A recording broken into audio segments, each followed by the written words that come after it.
Hello, what's up guys? Okay, now let's look at question 20 pula. So the Cartesian equation of an ellipse is given by here. So dia bagi kita Cartesian equation ataupun dalam bentuk general lah sebenarnya. So the question asks us to find the standard form. Oops, tak nampak pula.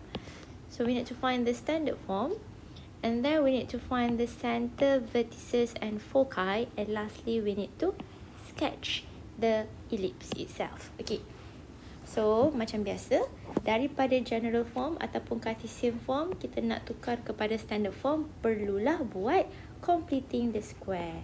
So the first step is kita groupkan x dengan x plus 9y square. Okay, dan sekarang ini saya akan factorizekan koefisien kepada x square dan y square supaya dia jadi satu. X square minus 4x plus 9 y square plus 4y equals to negative 16. Okay, sekarang ni barulah kita start buat completing the square.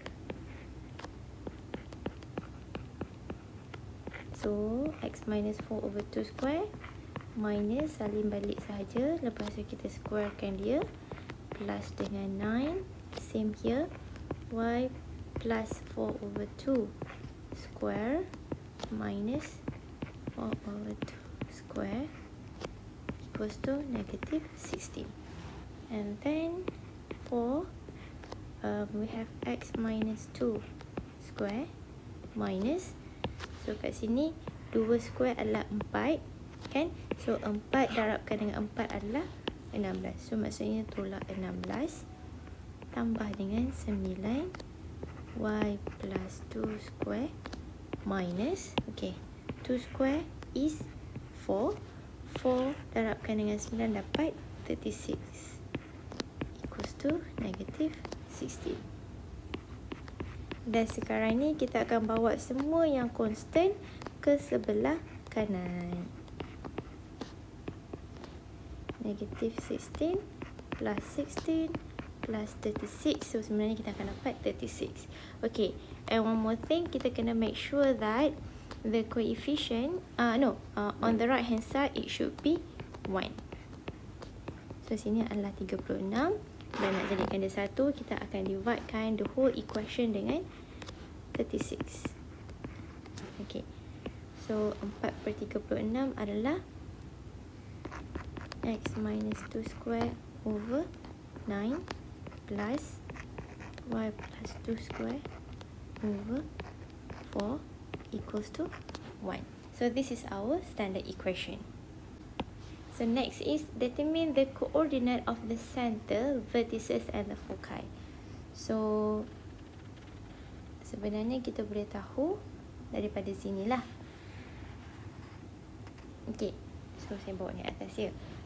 For B, so our center is actually at here 2, negative 2. So 2, negative 2. And then from here juga kita tahu the value for A square is equals to 9 and B square is equals to 4. So C square will be equals to 9 minus 4. Kita dapat C sebenarnya adalah square root of 5. Ataupun C square sebenarnya adalah 5 lah kan. So our punya measure vertices. Okay, so since our A is bigger than B, so that means it is measure on horizontal. Okay, so kalau measure on horizontal, the coordinate of X yang akan berubah. So here kita akan cari, okay, first A will be 3 and B will be 2. So coordinate kita adalah 2. Sini 2 tambahkan dengan 3. So kita ada 5, negatif 2. Dan lagi satu adalah 2 tolak 3, which is negatif 1, negatif 2. So untuk minor vertices, so this time coordinate of Y yang akan berubah. kan? Sebab dia atas bawah. So X akan jadi 2. So now value of negative 2 akan plus dengan minus 2. So negative 2 plus 2 will be 0. And the other one will be 2 negative 4. Other than that, kita ada focus. Okay, so focus dia sama je macam major ni. Nilai X kita yang akan berubah.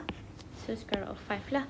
So maksudnya 2 plus square root of 5 negative 2 and 2 minus square root of 5 negative 2. So kita dah ada cukup semua benda yang dia minta. Let's look back. Center, vertices and foci. And last kali dia minta kita sketch. Okay. So first of all, kalau sketch, it doesn't matter kita nak lukis kita punya x-axis ataupun y-axis tu nak lukis atau tidak, tu tak ada masalah. Yang penting kita kena lukis dia punya line of major axis and minor axis lah. So here kat sini ni adalah kita punya line of minor, and here will be our line of major. Okay, so kat sini kita kena lukis tengah-tengah ni. So ini adalah center kita, di mana center will be at 2 negative 2. Alamak, tak nampak pula. So 2 negative 2.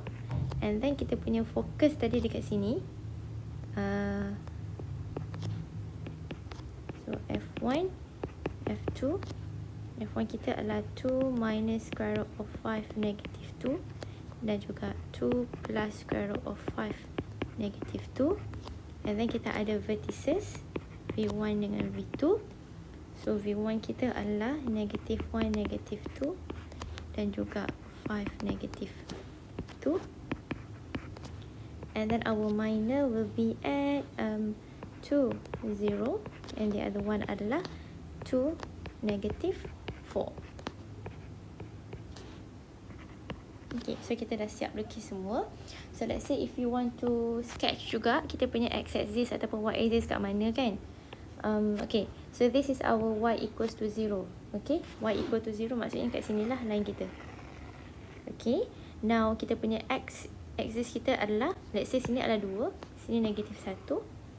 So 2 tolak square root 5 sebenarnya adalah kawasan negatif kan. So maksudnya dia dekat sinilah. Okay, so macam ni. So kita ada line y sama dengan kosong. So ini adalah line y sama dengan kosong. Okay, which is our x-axis kita lah. Dan y-axis kita adalah nilai x sama dengan kosong. So x sama dengan kosong memandangkan value of 2 minus square root of 5 is negative. So kita ada 2 dekat sini. So kalau bercheck dekat calculator, you can get 2 minus square root of 5 is negative 0.2 something. Okay, so your x-axis punya, your y-axis may lies here. Okay. Ini adalah y-axis kita, which is x equals to 0. So boleh sketch dia macam ni lah. See ya.